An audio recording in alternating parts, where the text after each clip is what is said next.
A lone traveler walked a dusty Indian road in the 1800s, unaware he was being watched. For centuries, the shadowy brotherhood, known as the Thuggees, turned these highways into hunting grounds. They were not ordinary bandits, but ritualistic stranglers, a secret cult whose crimes were acts of worship. This is their hidden history, a story woven from esoteric beliefs and occult practices that allowed them to operate with terrifying impunity. By the end of this journey, you will understand the dark spiritual forces that drove these men and how they were finally brought to light. We will explore their mysterious devotion to a bloodthirsty goddess and unravel the secret signs that decided who lived and who died. What does it truly take for an ordinary person to become a vessel for such darkness? The roots of this deadly brotherhood are tangled in both legend and disputed history. Some accounts trace their lineage to bands of Muslim or Rajput warriors left masterless after ancient wars, forced into a life of predation. Yet their spiritual core was a deeply esoteric, and to many a deeply twisted, devotion to the Hindu goddess Kali. They knew her by another name, Bhavani, and saw themselves as her sacred children, her chosen instruments. To an outsider, Kali is a complex figure, a goddess of time, change, and destruction, but also a protective mother. For the Thuggee, her destructive aspect was everything.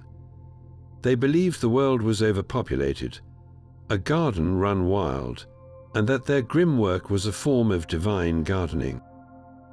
Each murder was not a crime, but a ritual offering, a human sacrifice. They provided the goddess with souls, and in return they believed she bestowed her divine favor.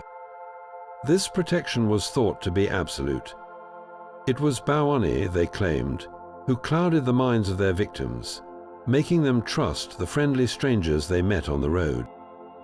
It was she who guided the sacred noose, the rumal, ensuring a swift and silent end. Their entire enterprise was framed not as banditry, but as worship, a sacrament of death that earned them not just plunder, but a form of spiritual merit. How could such a profound and violent disconnect from mainstream belief take hold?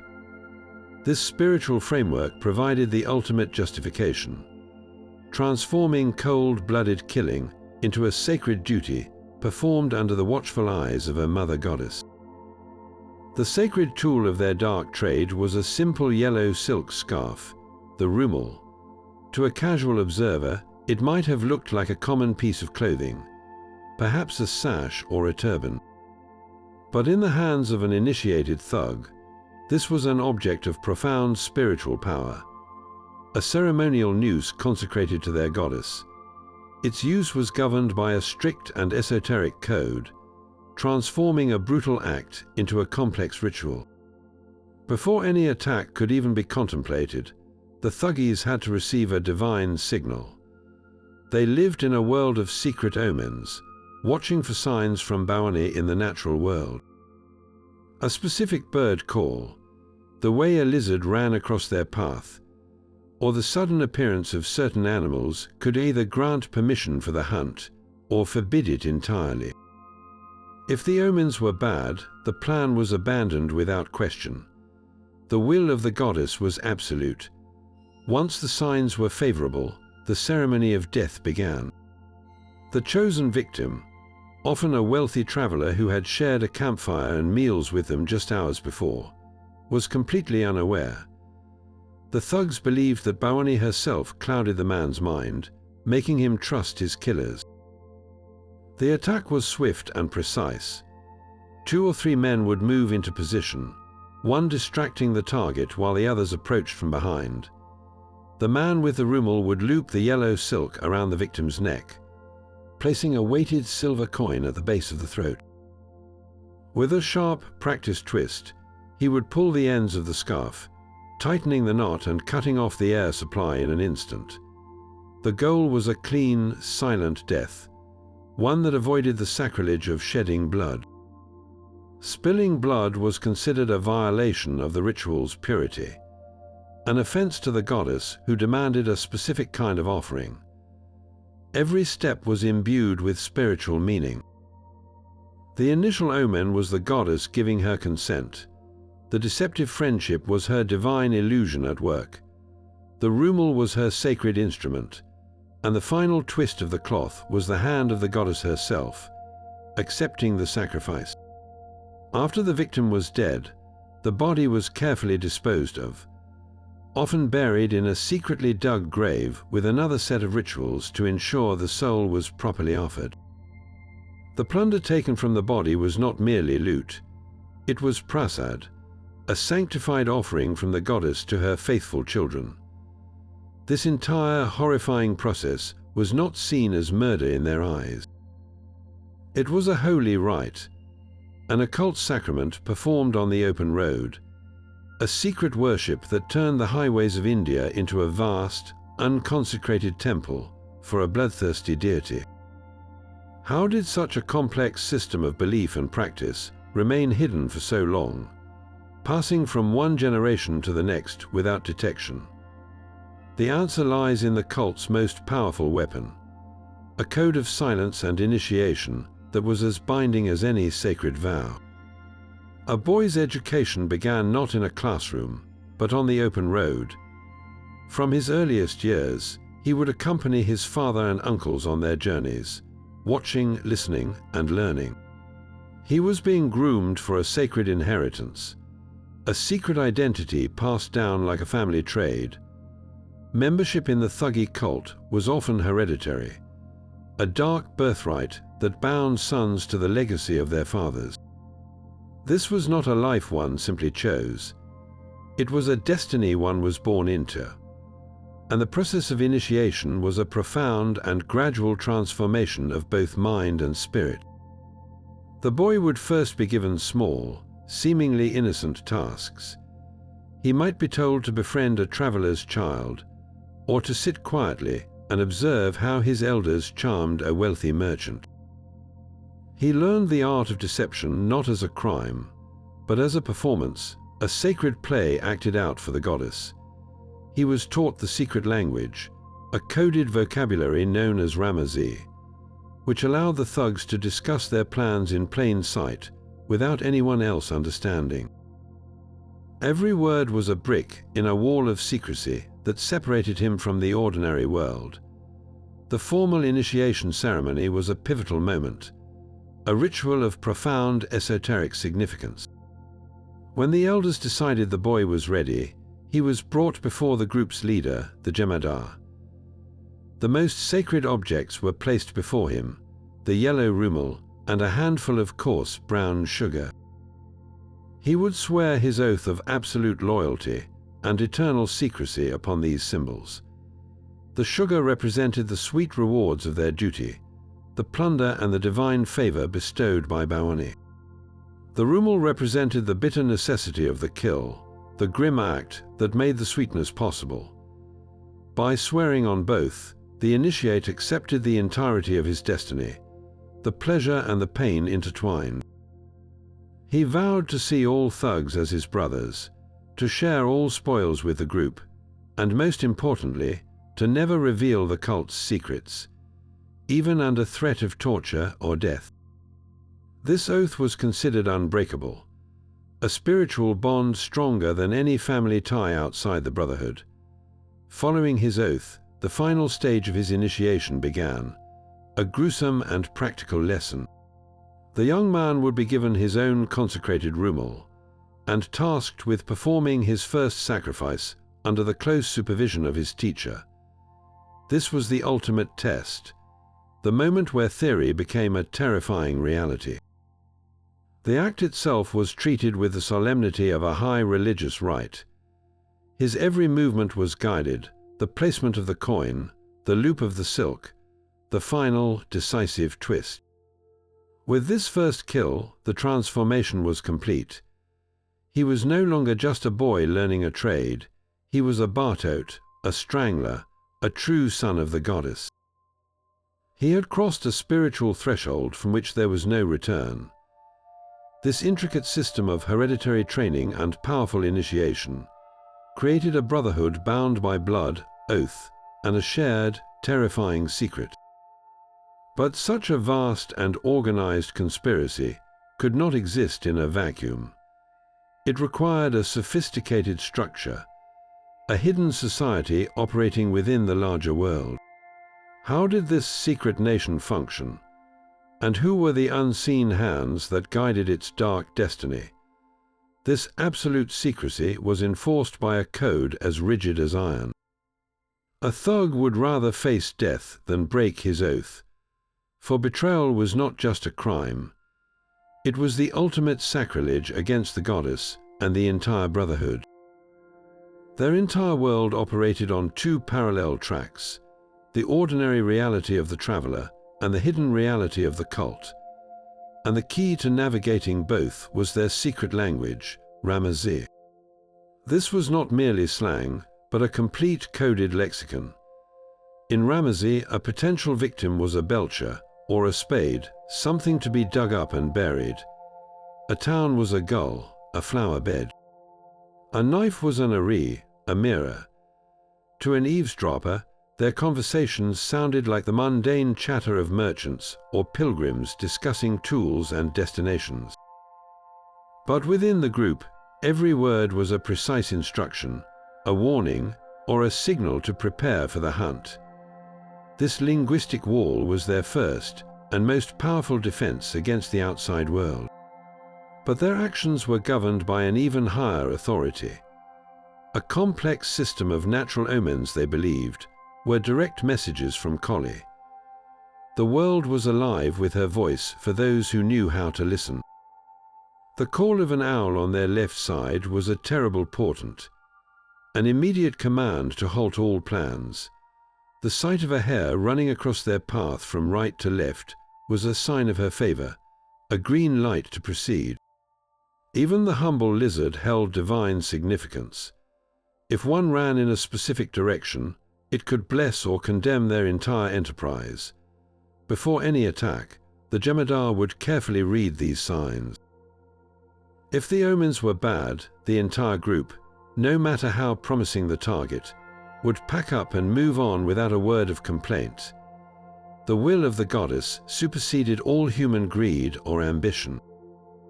This reliance on omens created a bizarre and terrifying randomness to their violence. A wealthy merchant might be spared because a specific bird failed to sing, while a poor soldier might be killed because a lizard moved the right way at the right moment. Life and death hung on the interpretation of a bird's call or the scuttling of a small creature in the dust. This was not superstition. It was the core of their operational doctrine, a spiritual GPS that guided their every move. How could any law enforcement hope to penetrate a conspiracy so deeply encrypted, both in its language and its very perception of reality? Within this secret nation, every man had a purpose and a place. The Thuggee bands were not disorganized mobs, but highly structured units, operating with the efficiency of a military company and the loyalty of a large, secretive family. At the top was the Jemadar, the leader. He was more than a chief. He was a spiritual guide and a tactical mastermind. His word was law, but his authority was believed to be divinely inspired.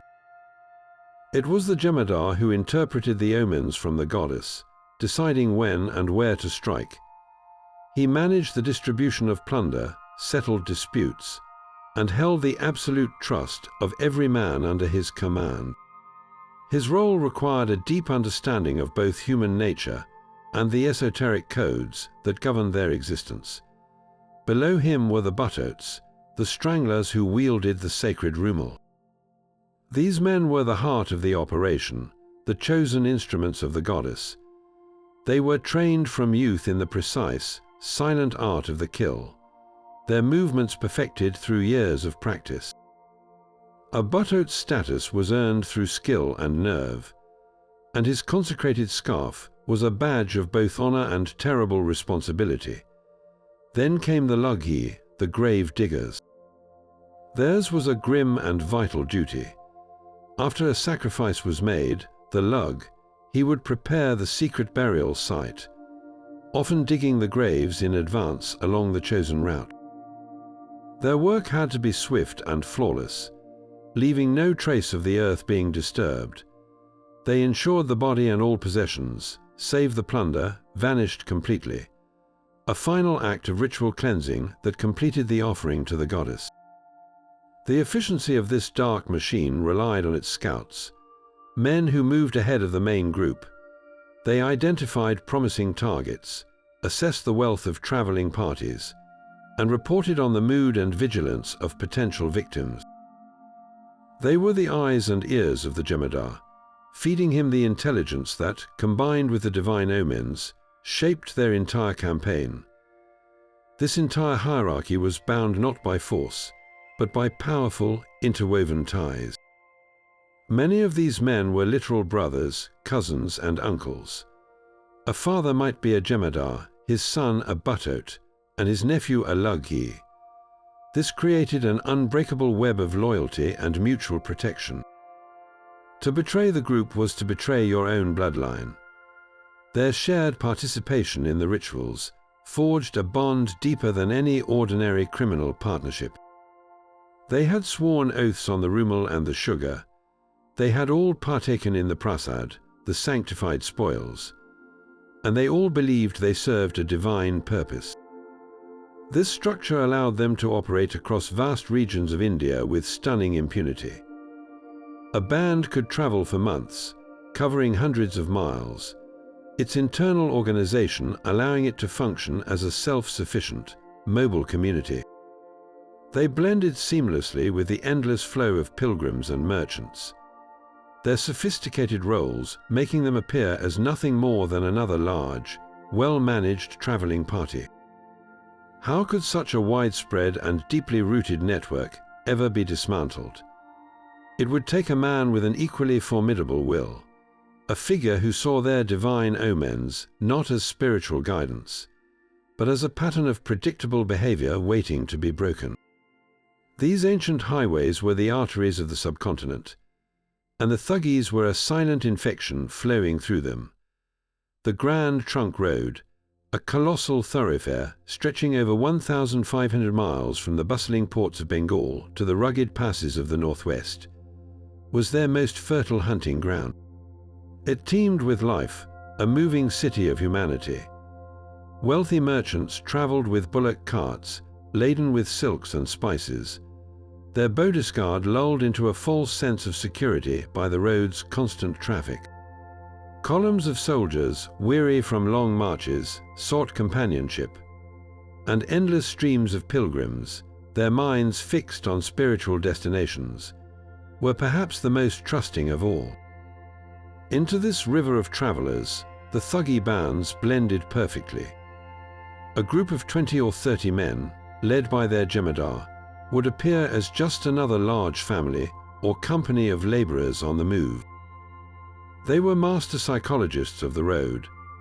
They would study a caravan for days, their scouts mingling at roadside inns and watering holes, listening for hints of a merchant's wealth or a pilgrim's hidden savings. Once a target was chosen, the approach began with calculated friendliness. They would fall into step beside a group, sharing stories, offering to share a meal, or providing protection from the perceived dangers of the wilderness. They built a bond of artificial trust, becoming welcomed companions on a long and lonely journey. The very roads meant for connection and commerce were systematically exploited. Other routes, like those leading to the holy cities of Prayagraj and Varanasi, saw similar predation. The scale of their operations is almost beyond comprehension. Based on later confessions, some historians estimate the Thuggees were responsible for the deaths of tens of thousands of people over centuries. An entire traveling party, sometimes dozens of individuals, could vanish without a trace between one village and the next, their disappearance blamed on tigers, disease, or bandits of a more ordinary sort.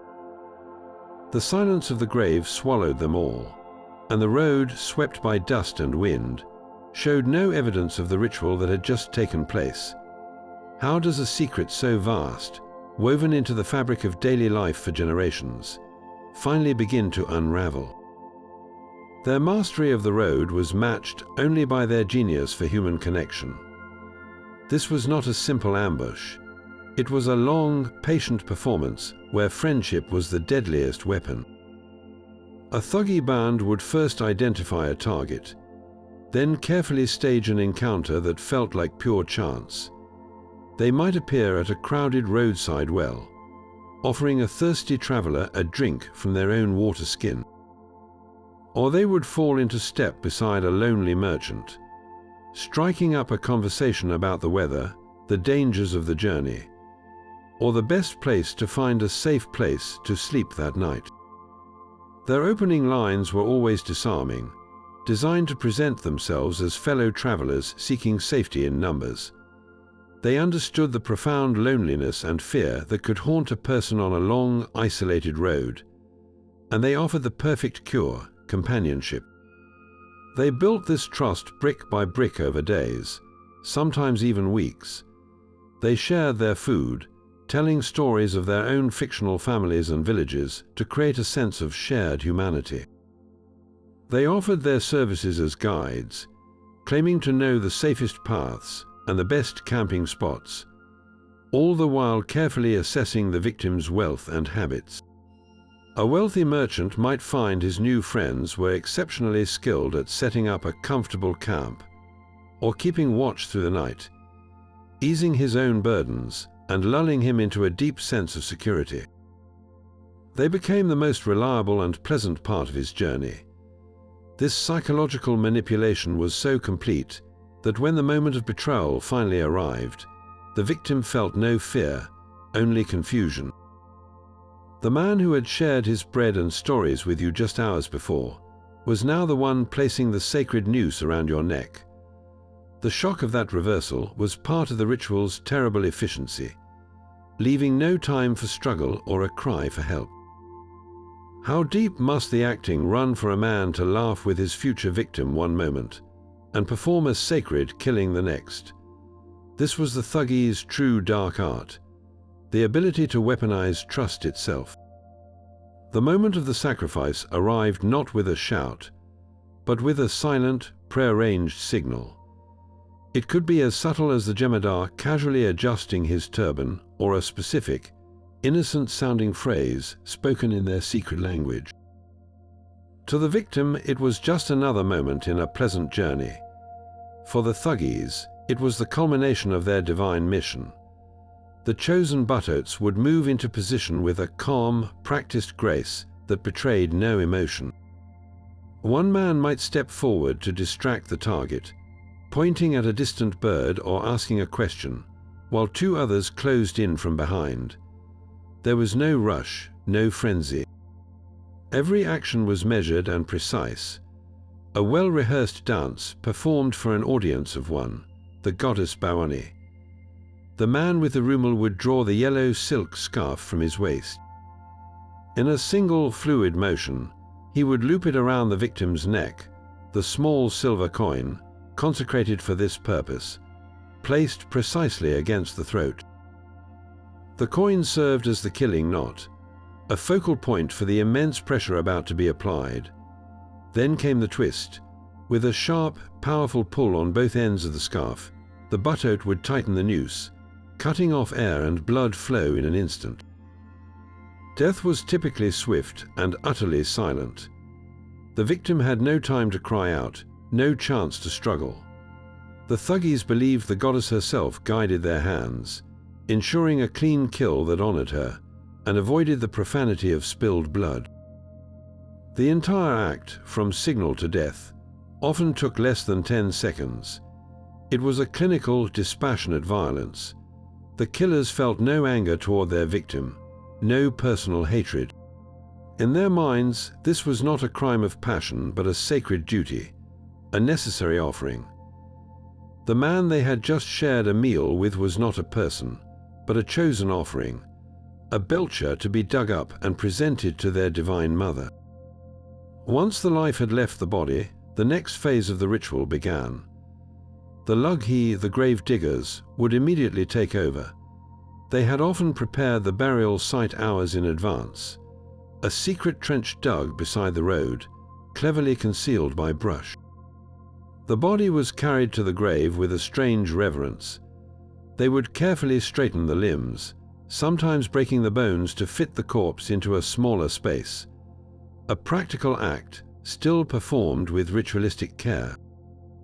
The grave was then filled, the earth stamped down and covered with leaves and debris, until it was indistinguishable from the surrounding forest floor. They believed that by burying the body, they were completing the offering, returning the physical form to the earth while the soul was delivered to the goddess. The personal effects of the victim, save for the valuables that became prasad, were often buried as well, eliminating all evidence that the person had ever existed. This chilling detachment is what made their violence so uniquely terrifying. They were not monsters in the heat of the moment. They were devout practitioners performing a holy rite. How does a society begin to fight an enemy that does not see itself as criminal, but as pious? It would require dismantling not just a criminal network, but an entire belief system. The earth itself became a silent accomplice in their rituals. After the swift work of the Rumal, the Thuggees moved in, their task to ensure the victim vanished from the world as if they had never been. This was not a hasty disposal, but a methodical and sacred process governed by its own strict geometry. The grave diggers would use their pickaxe as a measuring tool, laying it on the ground to mark the exact length and width of the trench. This mathematical precision ensured the grave was just large enough to hold the body, but no larger, minimizing the disturbance to the soil and the labor required to conceal it. Every shovelful of earth was placed carefully on a cloth to prevent any telltale scatter of dirt around the site. The body was then laid to rest with a strange, reverent care. It was positioned on its side, facing westward, a deliberate orientation meant to confuse the soul and prevent it from finding its way back to haunt the killers or reveal the location of its grave. The Thuggees would often break the thigh bones, not out of cruelty, but as a practical necessity to fit the corpse compactly into the narrow space, folding it into a final, permanent silence. As they worked, they chanted soft incantations, whispers meant to appease both the spirit of the victim and the earth itself, which they were violating. They asked the earth to accept this offering, to heal over the wound quickly, and to keep their secret safe. The final layer of soil was packed down and then artfully camouflaged with leaves, stones, and fallen branches, leaving the ground looking entirely natural. This meticulous concealment was the final act of the sacrament, a closing of the circle that began with a friendly greeting on the road. It guaranteed that a traveler who set out from one village would simply never arrive at the next, their fate becoming one of the countless unsolved mysteries of the Indian highways. How many thousands of such hidden graves still lie undisturbed, their stories erased by time and a perfect, practiced silence? Their spiritual world was far more complex than a single goddess. While Kali as Bhavani was their divine patroness, the Thuggee pantheon was a crowded and syncretic realm, a secret fusion of Hindu, Muslim, and local folk traditions that served their very specific needs. The pickaxe, the humble tool of the Thuggees, was not just an implement, it was a sacred object of worship. Before a digging party would begin their grim work, they would often anoint the pickaxe with ghee, a purified butter, and offer it prayers. They addressed it as a divine entity, asking for its strength and precision, and begging its forgiveness for the violence it was about to commit against the earth. This tool, which prepared the final resting place for their offerings, was treated with the reverence one might show a minor god, Alongside these tool deities were a host of protective spirits and demons that populated their occult landscape. They believed in Ganesha, the Hindu remover of obstacles, petitioning him for a clear path and successful ventures. But they also whispered prayers to Muslim pirs, saintly figures, seeking their blessing and protection from harm. This was a deeply practical spirituality. They pulled from every available tradition, creating a personalized faith designed for one purpose: to ensure the success and safety of their ritualized killings. Local village demons and forest spirits were also acknowledged and appeased with small offerings, lest they interfere with a carefully planned ambush. This spiritual collage reveals a profound truth. Their faith was not a pure, orthodox stream, but a muddy river formed from many tributaries, all flowing toward the same dark ocean. How does such a blended belief system take root in the human heart? And what does it say about the nature of devotion itself when it is bent to such a terrifying purpose? For the British officers of the East India Company, the endless disappearances were a bureaucratic nightmare that defied all logic. Their reports from the 1820s tell a story of mounting frustration. A wealthy merchant and his entire retinue, 12 souls in all, would set out from one garrison town and simply never arrive at the next. Search parties would find nothing, no signs of a struggle, no scattered luggage, not even a dropped coin. The official explanations were as varied as they were unsatisfying. Perhaps it was a man-eating tiger of unprecedented cunning, one that left no tracks and consumed its victims whole. Maybe it was the work of common dacoits, the bandits who plagued the countryside. Yet even the most brutal dacoits left behind some evidence, some broken cart or grieving witness. The scale of the vanishings pointed to something far more sinister. A pattern of predation so perfect it seemed almost supernatural. The local populations often knew more than they would say, offering only nervous glances and vague warnings about the dangers of the road. They spoke in hushed tones of the stranglers, the Thuggees, but their whispers were dismissed as native superstition by many colonial officials. Slowly, painfully, a terrifying new theory began to take shape in the minds of a few determined men. The evidence, or rather the utter lack of it, pointed to a conspiracy of immense age and sophistication. This was not random banditry, but a silent, shadow war being waged against the travelers of India. A war whose soldiers were invisible and whose battlefields were cleaned with ritual precision. How do you begin to fight an enemy you cannot see? An enemy that has perfected its art over centuries? The answer would require a new kind of hunter, one who understood that he was not chasing common criminals, but unraveling a dark faith. Into this landscape of silent terror stepped a man named William Henry Sleeman.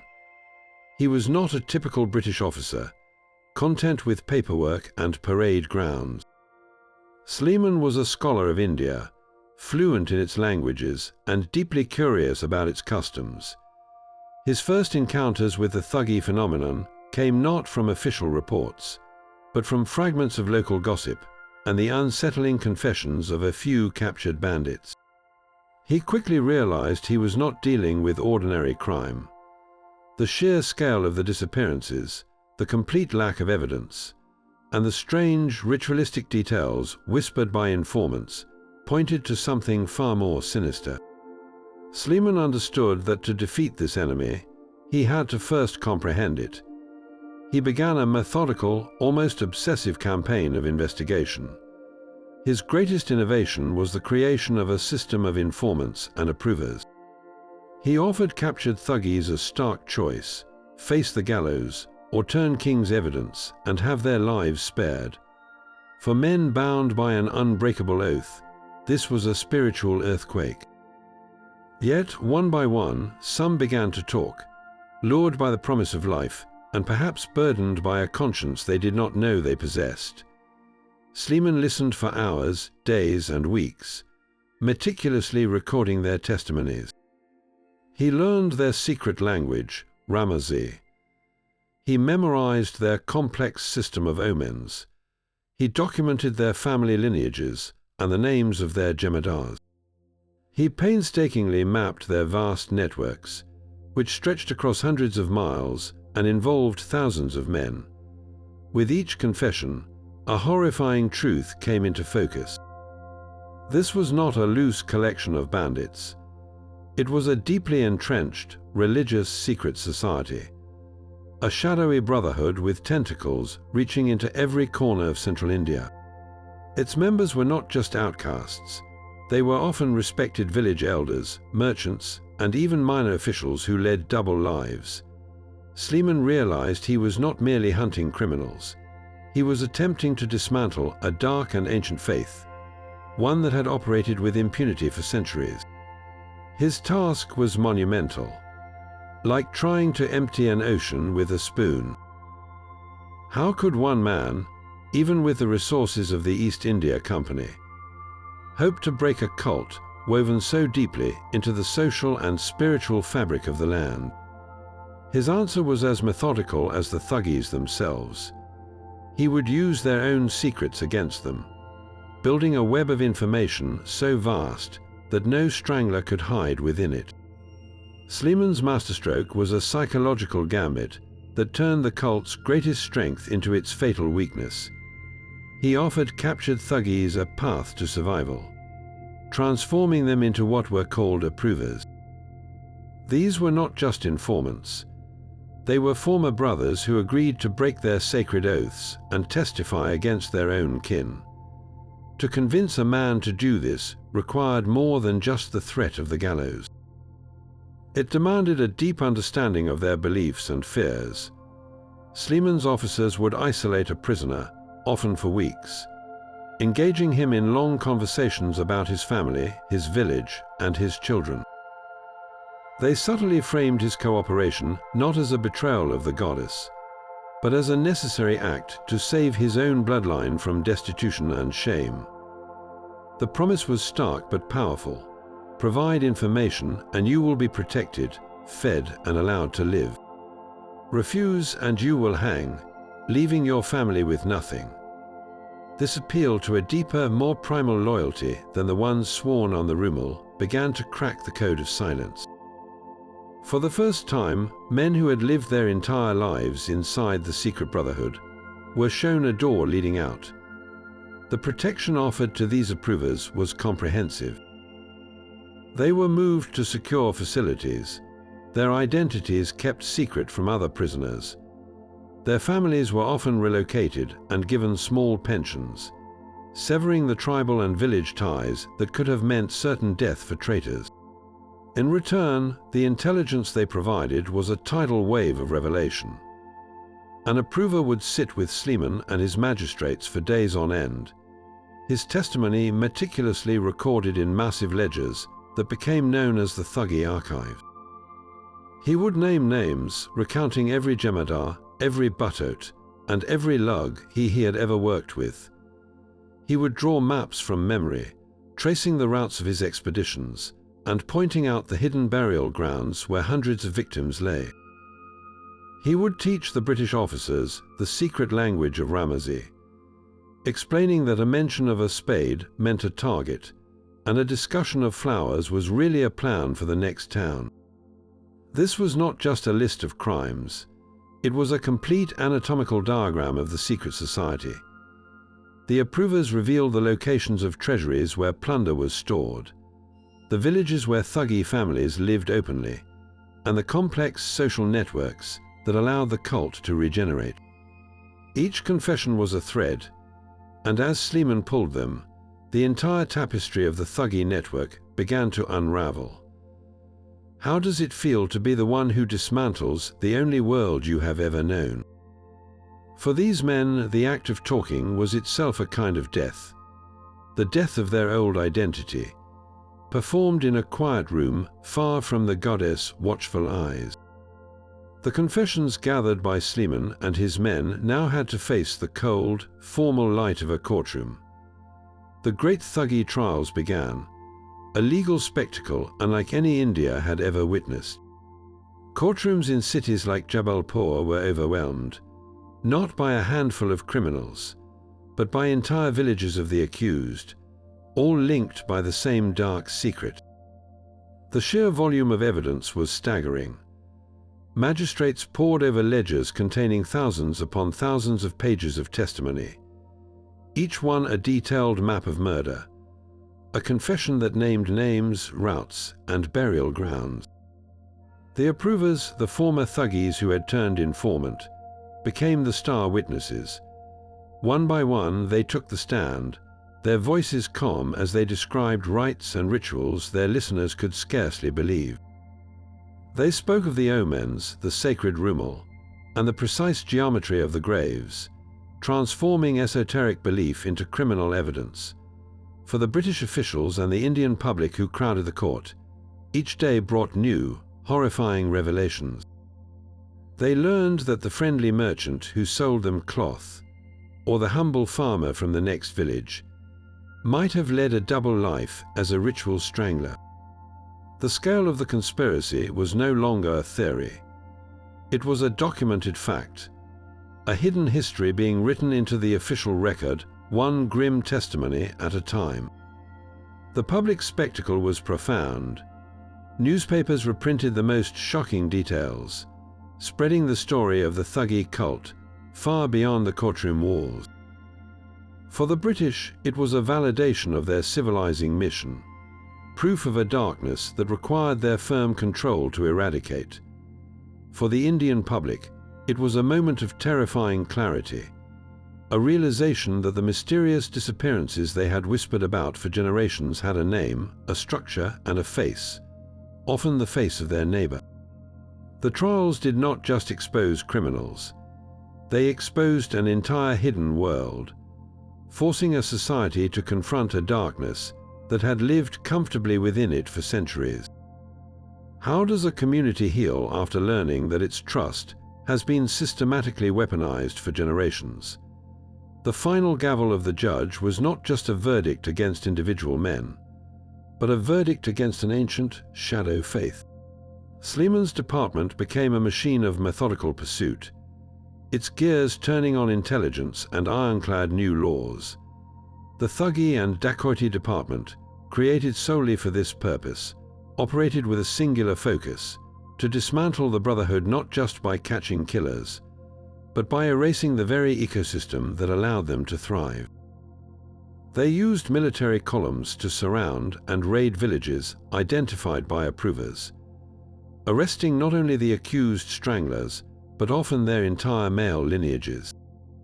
The legal instrument that made this possible was a revolutionary and controversial one, a law that allowed for conviction based on association. A man could be found guilty and even hanged not because he was caught in the act of murder, but because an approver testified he was a sworn member of the cult. This was justice based on identity, not a specific crime, a concept that tore at the foundations of traditional law. For Sleeman, it was a necessary evil, the only way to break a conspiracy that left no witnesses and no evidence. The system was devastatingly effective. A single approver's testimony could lead to the arrest of dozens of men, unraveling an entire network in one sweep. Yet this power created profound ethical dilemmas. How do you ensure an approver, a man granted his life in exchange for information, is telling the truth? The potential for settling old scores or fabricating stories to please one's captors was immense. Some British officers, driven by a zealous belief in their civilizing mission, employed heavy-handed tactics, accepting accusations with little scrutiny in their rush to purge the land of what they saw as a demonic evil. Innocent men were sometimes swept up in the hysteria, their lives ruined by a single pointed finger from a desperate informant. The campaign to eradicate darkness was, at times, shadowed by its own form of brutality, justified under the grim banner of necessity. The noose, once a sacred instrument of the goddess, now became a tool of the state, swinging from gallows erected in town squares as a public declaration that the age of impunity was over. Can a victory built on such morally ambiguous foundations ever be truly clean? Or does the fight against a shadow inevitably cast a few of its own? News of the Thuggee trials did not remain confined to Indian courtrooms. As the shocking testimonies were reprinted in British newspapers and colonial reports, they ignited a firestorm of fascination and fear across Europe and America. The story of the secret brotherhood, with its esoteric rituals and silent killings, perfectly fed a growing Western appetite for tales of Oriental mystery. Here was a real-life conspiracy, more chilling than any fiction. A hidden world of devout assassins operating under the very noses of ordinary society. This narrative quickly solidified into a potent stereotype, the idea of the inscrutable, secretly violent East, where nothing was as it seemed and every friendly smile could conceal a murderous intent. Playwrights and novelists seized upon the theme with fervor. The most famous example is Wilkie Collins's novel The Moonstone, where the theft of a sacred diamond is driven by Indian conspirators whose methods echo the deceptive tactics of the Thuggees. On stage, melodramas depicted turbaned villains with silent footsteps and hidden nooses, their eyes gleaming with fanatical devotion. These fictional portrayals were rarely accurate, but they were powerfully effective, cementing the image of India as a land of ancient, mystical dangers. Early travel writers, too, contributed to this cultural paranoia. Their books for European audiences often described India as a place of profound duality, where beautiful landscapes hid terrible secrets, and the local population possessed an unknowable, potentially treacherous nature. The Thuggee, as a real and proven phenomenon, became the ultimate proof for this worldview. It was no longer just a story. It was documented fact that the East held societies whose moral compass was alien and terrifying. This cultural fear served a dual purpose for colonial powers. It justified their continued presence and firm control, framing the British as a necessary civilizing force battling an ingrained, primordial evil. The campaign against the Thuggees was portrayed not merely as law enforcement, but as a moral crusade to bring light into a very dark corner of the world. Yet this very portrayal created a lasting legacy, a shadow of suspicion that fell not just upon a criminal cult, but upon an entire culture and its people. How does a single, albeit horrifying, chapter in history come to define the perception of a nation for generations? The myth often proves far more durable than the man, and in the case of the Thuggees, the myth of the mysterious, murderous East was a story the West was all too eager to believe. The courtroom testimonies and colonial reports did not remain dry historical documents. They became the raw material for a global storytelling machine, sparking a cultural fascination with the Thuggee that continues to this day. This journey into popular imagination began with the penny dreadfuls and sensational novels of the 19th century. Books like Philip Meadows Taylor's Confessions of a Thug presented a thrilling, if heavily dramatized, first-person account of a strangler's life. Readers in London and New York were captivated by this glimpse into a secret world of omens and ritual murder, a world that felt both terrifyingly real and exotically distant. The novel framed the Thuggee as a monstrous yet compelling figure, cementing their image in the Western mind as the ultimate Oriental villain. This archetype was too powerful to remain on the page. It leaped onto the silver screen, finding its most famous expression in the 1980s blockbuster Indiana Jones and the Temple of Doom. The film presented a wildly sensationalized version of the cult, complete with a blood-drinking high priest, a beating heart ripped from a living chest, and a secret temple of horrors. While incredibly entertaining, this portrayal bore almost no resemblance to the historical Thuggee. The meticulous, road-based brotherhood was transformed into a cartoonish cult of demon worshippers, practicing human sacrifice in a lava-filled cavern. This was not history, it was pure myth-making. But it was a myth that millions of people around the world accepted as a version of the truth. The legacy continued to evolve with the rise of video games. Titles like Assassin's Creed and Uncharted incorporated Thuggee-inspired factions as common enemies, often portraying them as hordes of fanatical, knife-wielding warriors. In these digital worlds, the subtle psychological manipulation and ritualized strangulation are replaced with waves of combatants for the player to fight through. The quiet, patient hunter of the Grand Trunk Road becomes just another video game bad guy to be dispatched with a headshot or a sword slash. So why do these exaggerated depictions persist long after the historical truth was documented? They tap into a deep and enduring human fascination with secret societies and organized evil. The idea of a vast, hidden network of killers bound by a dark faith is a potent narrative device. It is far more cinematically thrilling than the slow, methodical police work of William Sleeman. The sensational version is simpler, more visceral, and fits neatly into a 2-hour adventure or a 10-minute level of gameplay. But this cultural immortality comes at a cost. Each retelling, each new layer of distortion, pushes the real men and their complex, chilling beliefs further into the shadows. The historical Thuggee becomes obscured by his own legendary shadow, a monster of fiction who slowly replaces the far more nuanced and troubling reality. What is lost when we allow our fears and our entertainment to rewrite a chapter of human history? That very name, Thug, now echoes through our modern world, stripped of its ancient context.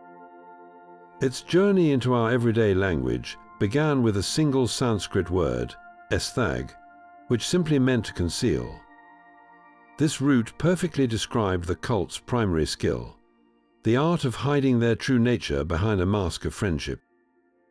As the British campaign against the Brotherhood intensified, the term Thuggee entered the colonial vocabulary, a direct borrowing from the Hindi word for these deceivers. It was a label that captured their essence, not just as killers, but as masters of disguise, men who concealed murderous intent behind warm smiles and helping hands. When the shocking reports of Sleeman's department reached London, the word began to detach from its specific cultural roots. British newspapers wrote of the thugs, and their readers, horrified and fascinated, started using the term more broadly. It quickly evolved from a proper noun describing a specific Indian cult into a common noun for any particularly brutal and ruthless criminal. A thug, in the Victorian imagination, was no longer just a ritual strangler from the East. He was any violent ruffian who operated without a code of honor, a common street brute. This linguistic shift was cemented in popular fiction. By the late 19th century, novels and penny dreadfuls were using thug to describe all manner of villains, from London's back alley muggers to American outlaws. The word had completed its transformation, shedding its esoteric and ritualistic past to become a generic term for a violent person. Today, we use it without a second thought. A thug is a bully, a gangster, a person who uses brute force. The word has been globalized, repurposed, and divorced from the goddess Kali, the sacred Rumal, and the omens of the natural world. Yet its origin remains a ghost in the machine, a silent testament to a time when a single word carried the weight of a vast and terrifying secret history. What other words do we use every day, unaware of the dark and complex stories buried within their syllables? But history is rarely a simple story of good versus evil, and the tale of the Thuggees is no exception. Modern scholars have begun to peel back the layers of this legend, questioning the very foundations of the narrative we have just explored. They ask a provocative question. Did the British create the monster they claimed to slay? This revisionist view suggests that the Thuggee menace was, in part, a constructed threat, a powerful piece of propaganda used to justify the expansion and tightening grip of colonial rule. By presenting India as a land plagued by an ancient, pervasive, and uniquely savage evil, the British could frame their own presence as a necessary civilizing force. The campaign against the Thuggees became a moral justification for conquest, a way to legitimize power under the banner of eradicating darkness. This theory points to the legal methods used by Sleeman's department as evidence. The ability to convict a man based solely on the testimony of an approver, without any physical evidence of a specific crime, was a legal power of immense and troubling scope. It created a system where accusations could easily become facts, and where the incentive for an informant to name names, whether true or not, was the very air in his lungs. Some historians argue that this process could have swept up many ordinary bandits, or even innocent men caught in local disputes, under the terrifying and singular label of Thuggee. The term itself, these scholars suggest, may have been a colonial invention, a box into which a wide variety of disparate criminal activities were conveniently placed. In this view, the Thuggee as a monolithic, centuries-old religious secret society begins to dissolve. It is reinterpreted as a colonial category, an umbrella term applied to many different groups of highway robbers who may have had no connection to each other and certainly did not all share a unified theology of murder. The complex rituals, the worship of Kali, the secret language, could have been exaggerated or even coerced through leading questions during interrogations, a narrative that satisfied the British expectation of exotic, religiously driven Oriental villainy. This does not mean the killings did not happen. People undoubtedly vanished on the roads, and gangs of robbers undoubtedly used strangulation. But the scale, the organization, and the religious fervor may have been amplified to serve a political purpose. The British needed a formidable enemy to justify their formidable response, and in the Thuggee they found, or perhaps fashioned, the perfect antagonist. So where does this leave us? We are left standing between two competing histories, one of a dark spiritual brotherhood and one of a colonial phantom. The truth likely lies somewhere in the murky space between, a complex tapestry woven from real violence, genuine belief, and the undeniable power of a story told by the victors. Even today, the ghost of the Thuggee lingers in the collective memory of India, a complex legacy woven into textbooks and bedtime stories alike. In official history books used in schools, the chapter on the Thuggees is often a brief but sobering one. It serves as a dark example of a pre-colonial law and order challenge, frequently framed within the broader narrative of British colonial administration.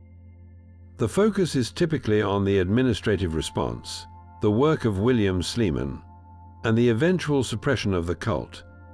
This official record treats the Thuggees as a historical anomaly, a criminal society that was systematically dismantled, its story safely confined to the past. Yet, outside the classroom, a different kind of memory persists, alive in regional folklore and oral traditions. In the very towns and villages that once produced these secretive bands, the past is not so easily forgotten. Grandparents might still tell cautionary tales, not of a goddess-worshipping cult, but of the dangers of trusting strangers on lonely roads. These stories are stripped of their esoteric ritual, simplified into a fundamental warning for children. Be careful who you talk to, for not every smile is friendly. The figure of the Thuggee has been flattened into a universal bogeyman, a spectral reminder of betrayal that transcends its specific historical roots. This folk memory is a testament to the profound psychological scar the phenomenon left on the culture. For generations, the unexplained disappearance of a traveler was a common fear, and the Thuggee provided a tangible, if terrifying, explanation for that fear. The legacy is also etched into the landscape itself. Certain stretches of the old Grand Trunk Road, or isolated groves near historical routes, are still spoken of in hushed tones by older generations. They are places imbued with a vague sense of unease, where the land itself is remembered as an accomplice to ancient crimes. There is no celebration of this history, no pride in its notoriety. Instead, there is a quiet acknowledgement, a collective shudder at a chapter of history that speaks to the darkest potentials of deception and organized crime. The modern Indian identity grapples with this legacy by largely containing it, viewing it as a cautionary tale about the fragility of trust and the shadows that can flourish in the gaps of society. How does a nation reconcile with a past that is both undeniably its own and yet feels so alien to its present spirit? The answer lies not in glorification, but in the quiet, persistent act of remembering, ensuring that the silence of those old graves is never mistaken for peace. This shadowy brotherhood was not a complete historical anomaly. Their methods and beliefs find startling, esoteric parallels in other secret societies that have haunted the imagination of the world. Consider the medieval order of the Assassins, the Hashashin, who operated from their mountain fortresses in Persia and Syria. Like the Thuggees, they were a highly disciplined, secretive order bound by absolute loyalty to a master. Their killings were also politically motivated assassinations, carried out with chilling precision in broad daylight, often using a dagger rather than a noose. Both groups believed their lethal work was a sacred duty, sanctioned by a divine authority. For the Hashashin, it was their imam, a spiritual leader they believed held a direct line to God. For the Thuggees, it was the goddess Kali. In both cases, the act of murder was transformed from a crime into a form of worship, a ritual that cleansed the killer of sin and promised spiritual rewards. The initiate in both brotherhoods underwent a profound psychological transformation, one that severed his connection to conventional morality and bound him irrevocably to his new family. This shared blueprint of devotion, secrecy, and ritualized violence suggests a dark, recurring pattern in the human story. We can also look closer to home, within the complex tapestry of Indian spirituality itself, to find other echoes. Certain left-hand path tantric sects, though radically different in their ultimate goals, shared some surface-level similarities with the Thuggees that would have been deeply disturbing to outsiders. Both engaged with the darker, more fearsome aspects of the divine, particularly the goddess Kali in her terrifying form. Both operated outside the boundaries of orthodox religious practice, embracing rituals and beliefs that mainstream society considered taboo or dangerous. Where they fundamentally diverged was in their ultimate aim. The tantric adept sought to use transgressive practices, sometimes including symbolic violence, as a means to achieve spiritual liberation and transcend the self.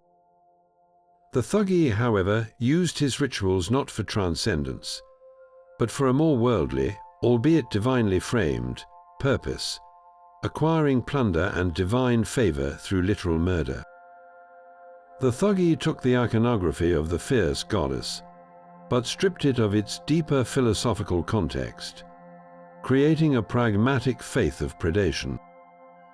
This comparison places them within a broader occult historical context, not as a singular monster, but as one manifestation of a recurring human impulse to form secret bonds, to see divine purpose in dark acts, and to build a shadow nation within the light of day.